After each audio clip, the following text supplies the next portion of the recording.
Good morning students. आज हम पढ़ेंगे लिमिटेशंस ऑफ ओम्स लॉ और उसी के साथ ही temperature dependence of resistivity. Resistivity हम प्रीवियस टॉपिक में पढ़ चुके हैं, ओम्स लॉ जब पढ़ा था। उसके साथ ही एक और क्वांटिटी को हम यहाँ पहले डिफाइन कर लेते हैं, दैट इज मोबिलिटी।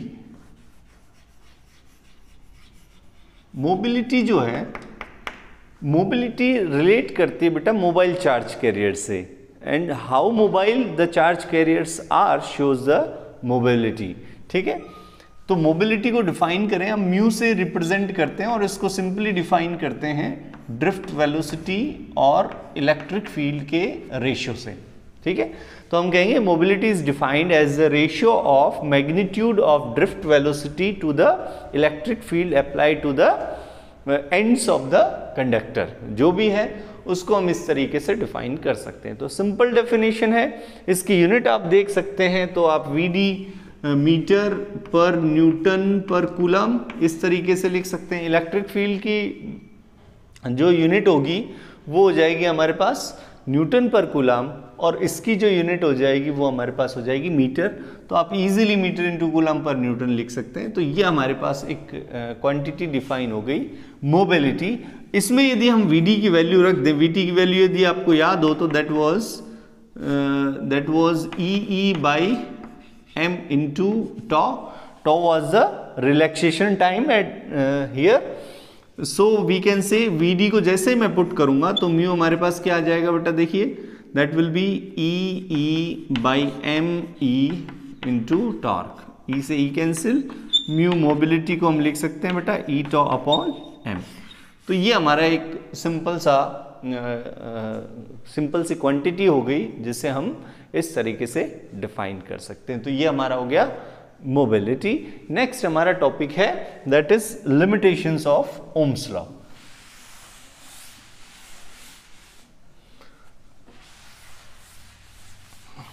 देखिए लिमिटेशंस ऑफ ओम्स लॉ में क्या पढ़ेंगे, तो सबसे पहले कहेंगे ओम्स लॉ था क्या हमारे पास।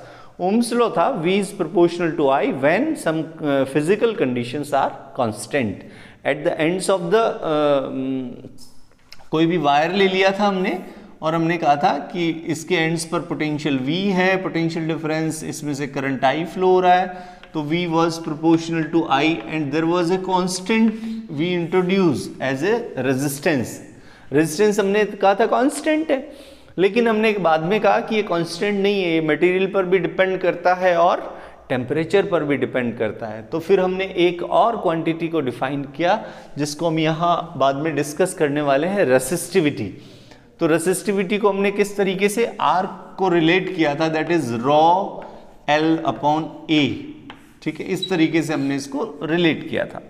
तो ये हमारे पास पहले से आ चुके हैं।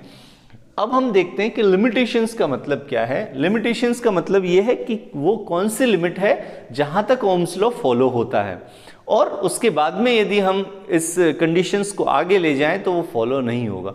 तो डेफिनेटली जहां ओम्स लॉ का स्टेटमेंट था उसी के अंदर तो एक क्लू छुपा हुआ है कि ये कहां तक फॉलो होता है। जैसे हमने कहा था the physical conditions must be constant at that time, that's why we can say यदि मान लीजिए फिजिकल कंडीशंस कांस्टेंट नहीं होगी तो ओम्स लॉ फॉलो नहीं होगा। तो इसी तरीके से मैं कहूं कि पहली कंडीशंस हमारे पास क्या थी, दैट वाज टेम्परेचर, क्योंकि टेम्परेचर डिपेंडेंस इंपॉर्टेंटली होती है। आर जो है किस पर डिपेंड करता है, आर वो टेम्परेचर पर यदि डिपेंड करता है तो टेम्परेचर चेंज होने से V प्रोपोर्शनल टू I नहीं रहेगा, V will not be proportional to I at that case। और जब ये दोनों प्रोपोर्शनल नहीं रहेंगे तो R कांस्टेंट नहीं रह जाएगा, और जहां पर R कांस्टेंट नहीं रह जाता है तो डेफिनेटली वो डिवाइस कह दीजिए या वो वायर कह दीजिए ओम्स लॉ से डेविएट कर जाता है, उसकी प्रॉपर्टीज जो है वो ओम्स लॉ से डेविएट कर जाएगी। इसको सिंपली हम समझे कि V और I का जो ग्राफ है वो इस तरीके से आना चाहिए, स्ट्रेट लाइन होना चाहिए, और ये हमारे पास आता है I और ये हमारे पास आता है V। एक सिंपली एक ग्राफ बना लिया मैंने। तो V और I का ग्राफ कैसा होना चाहिए, एक straight line that passes through the origin, ऐसा होना चाहिए। ऐसा जरूरी भी नहीं है कि पासेस थ्रू द ओरिजिन हो, लेकिन यहां पर हम कह रहे हैं कि इस तरीके का ग्राफ होना चाहिए। तो अब देखिए हम यहाँ पर कह रहे हैं कि टेम्परेचर जो है उस पर डिपेंड करता है। तो मैं कहता हूं कि यदि मान लीजिए V और I, जैसे जैसे एक वायर ले लिए, इसके अक्रॉस हम वोल्टेज को इंक्रीज कर जाते हैं, वोल्टेज डिफरेंस बढ़ाते जाते हैं, तो इसके अंदर से I भी इंक्रीज होता जाता है। लेकिन होता यह है कि जैसे जैसे I इंक्रीज होता है, इनको एनर्जी मिलती है, ये कोलाइड करने लग जाते हैं, और इसी वजह से इसके अंदर क्या बढ़ जाता है, इसके अंदर रेजिस्टेंस बढ़ जाता है। जब रेजिस्टेंस इंक्रीज हो जाता है तो resistance at that time changes. जब रेजिस्टेंस चेंज होगा तो डेफिनेटली V और I जो है वो प्रोपोर्शनल नहीं रह जाएंगे, तो ये अपने उससे डेविएट कर जाता है। तो ग्राफ कुछ इस तरीके का आता है जैसा बुक में दिया हुआ है। तो हम कहेंगे टेम्परेचर डिपेंडेंस ऑफ रेजिस्टेंस, ठीक है, टेम्परेचर डिपेंडेंस ऑफ रेजिस्टेंस है, उसकी वजह से क्या होगा, ये graph V will not be due to, यहां लिख सकते हैं due to temperature dependence of resistance, V will not be proportional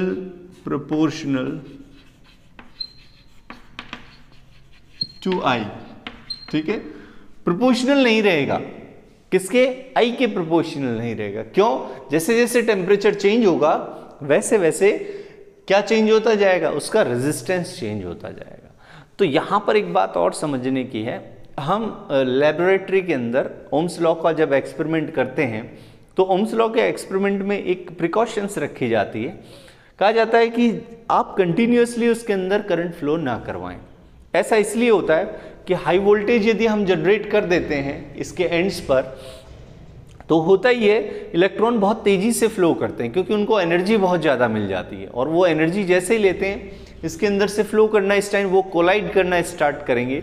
जितनी ज़्यादा कोलिजन होगा उतना ज़्यादा ही इसमें टेम्परेचर जनरेट होगा, और उसी वजह से क्या होगा, इसका रेजिस्टेंस चेंज हो जाएगा। तो टेम्परेचर जनरेट होने से रेजिस्टेंस भी चेंज हो जाता है, और हम कहें रेजिस्टेंस चेंज होने से टेम्परेचर भी चेंज हो जाता है। तो वो सारी चीज़ें इस तरीके से चेंज हो जाती है, और इसीलिए वो प्रोपोर्शनल नहीं रह पाता है। इसलिए कहा जाता है कि जब भी आप ओम्स लॉ करें, ओम्स लॉ को एक्सपेरिमेंटली प्रूव करें, तो आप क्या करें, उसके अंदर कंटिन्यूअसली करंट फ्लो ना करवाएं, क्योंकि वायर जो है वो थोड़ी देर में गर्म हो जाता है कंटिन्यूअसली करंट फ्लो करने से। इसलिए उसको स्विच ऑफ कर दें, जिससे वो ठंडा हो जाए, उसके बाद वापस स्विच ऑन करके एक दो रीडिंग्स ले लें, उसके बाद ये प्रोसेस कंटिन्यू करें।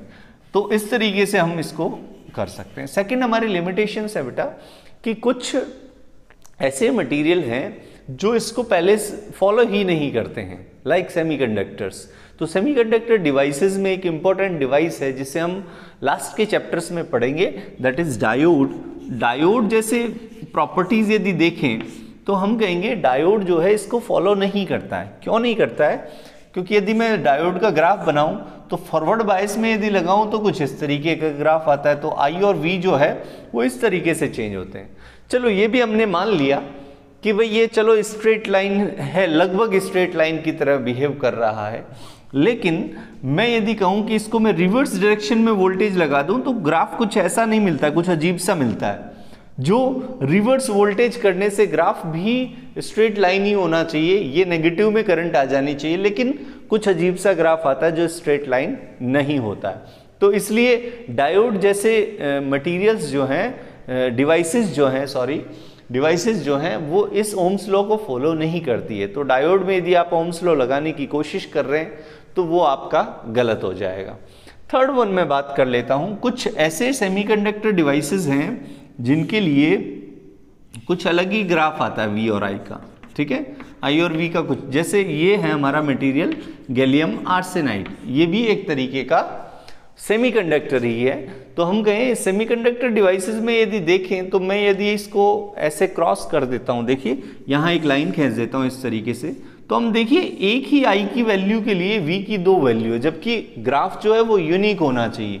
इस ग्राफ को यदि देखें तो जहां पर V की वैल्यू है, जहां पर I की वैल्यू है, उसके कॉरेस्पॉन्डिंग एक ही V की वैल्यू है। लेकिन इस ग्राफ को यदि देखें तो हम कहें आई की तो यहाँ पर एक वैल्यू है, यहाँ पर जो भी वैल्यू होगी, लेकिन वी की दो वैल्यूज हैं एट द सेम टाइम, वो ग्राफ को दो जगह इंटरसेक्ट करती है। इसलिए ये गैलियम आर्सेनाइड जैसे मटेरियल जो है वो ओम्स लॉ को फॉलो नहीं करते हैं। तो ये हमारे पास एक इम्पोर्टेंट इंफॉर्मेशन हो गई कि किस तरीके से ओम्स लॉ को फॉलो किया जाता है और इसकी लिमिटेशंस क्या हैं। और भी हम देख सकते हैं बेटा कि यहाँ पर यदि देखें तो ऐसी बहुत सारी डिवाइसेस हैं, जैसे यहाँ पर ये हो गया, इसी के साथ में ट्रांजिस्टर हो गया, जो भी सेमीकंडक्टर डिवाइसेस हैं उनके यदि ग्राफ देखेंगे तो वो भी कुछ इसी तरीके के मिलेंगे, वो भी ओम्स लॉ को फॉलो नहीं करती है। तो ये हमारे ओम्स लॉ की लिमिटेशंस हो गई, जिनको हमें ध्यान रखना है कि ओम्स लॉ कहाँ तक वेरी करेगा और कहाँ तक वर्क करेगा। ओके, तो ये हमारा आज का टॉपिक हो गया। इसके साथ में ही हम डिस्कस कर लेते हैं टेम्परेचर डिपेंडेंस ऑफ रेसिस्टिविटी। तो सिंपली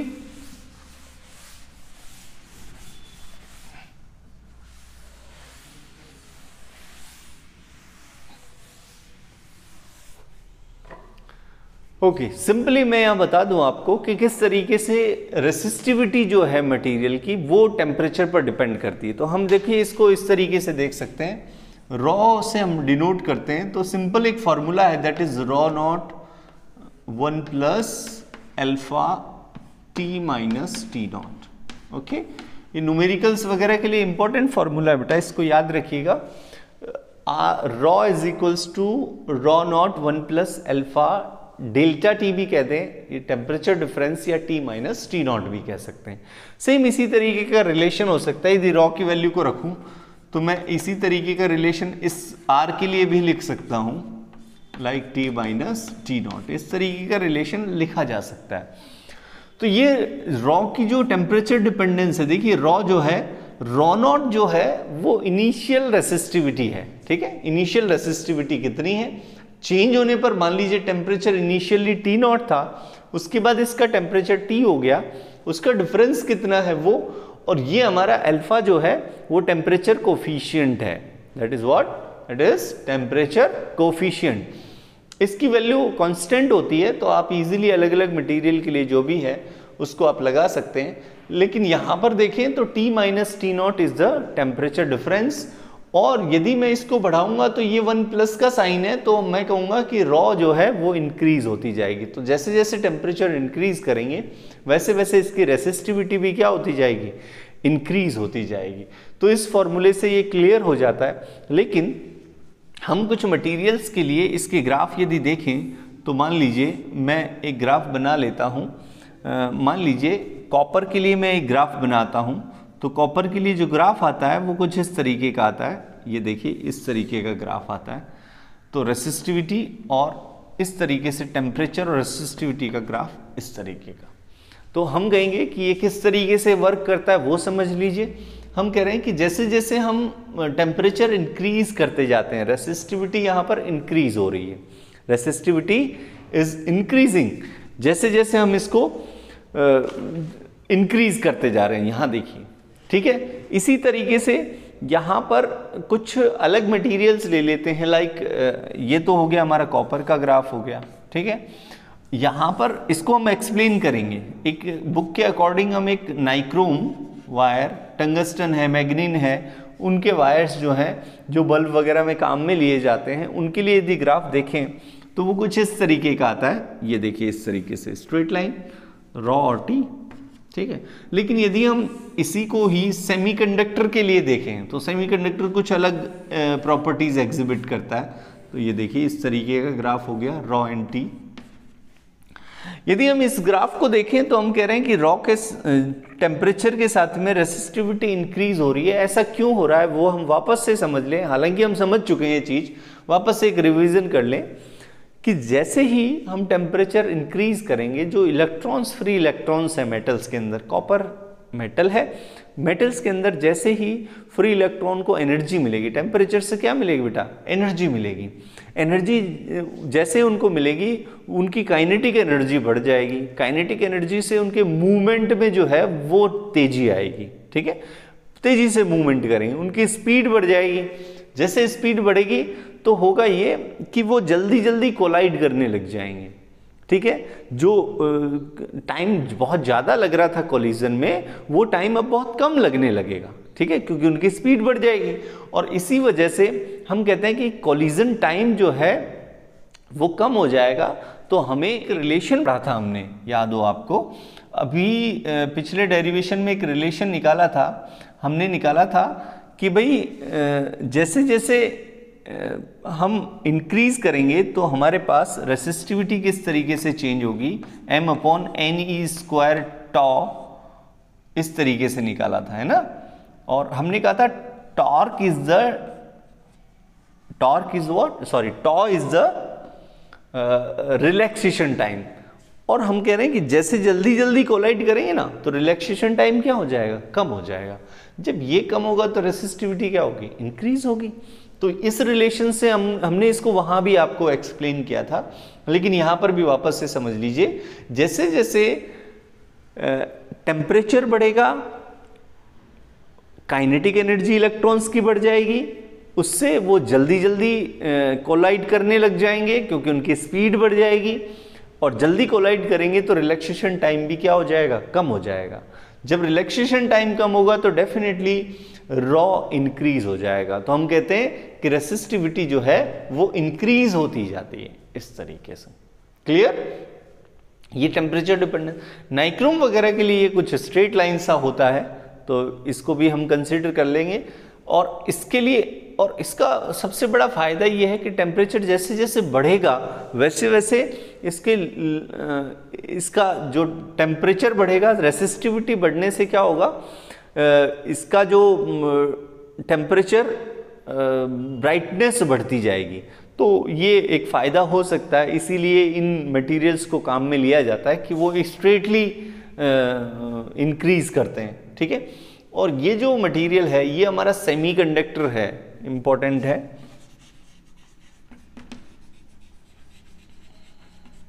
सेमीकंडक्टर, और सेमीकंडक्टर के लिए देखें तो रॉ क्या है, धीरे धीरे कम होता जाता है जैसे जैसे टेम्परेचर बढ़ाएं।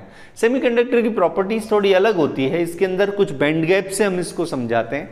तो बैंड गैप्स होता है क्योंकि इलेक्ट्रॉन जब एक जगह से दूसरी जगह मूव करेगा, होल्स जब एक जगह से दूसरी जगह मूव करेंगे तो उनको कुछ एनर्जी चाहिए, और वो कम से कम बैंड गैप की एनर्जी के बराबर चाहिए।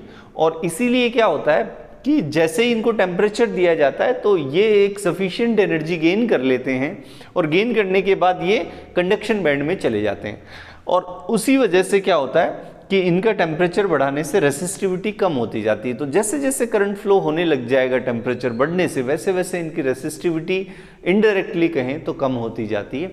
वो उनको रेसिस्ट नहीं कर पाएंगे क्योंकि उनको एनर्जी ऑलरेडी चाहिए, जबकि यहाँ पर मेटल्स के अंदर इलेक्ट्रॉन्स जो हैं वो कंप्लीटली फ्री होते हैं मूवमेंट के लिए, इसलिए कोलाइड करने लग जाते हैं। तो ये दोनों थोड़े अपोजिट टाइप की प्रॉपर्टी जो है वो एग्जिबिट करते हैं, तो उनको हमें देख लेना चाहिए।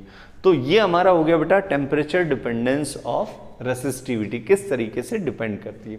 इस पर बेटा कई बार न्यूमेरिकल पूछे जाते हैं, रॉ नोट आपको दिया हुआ होता है और आप टेम्परेचर चेंजेस दिए होते हैं, अल्फा भी दिया हुआ होता है।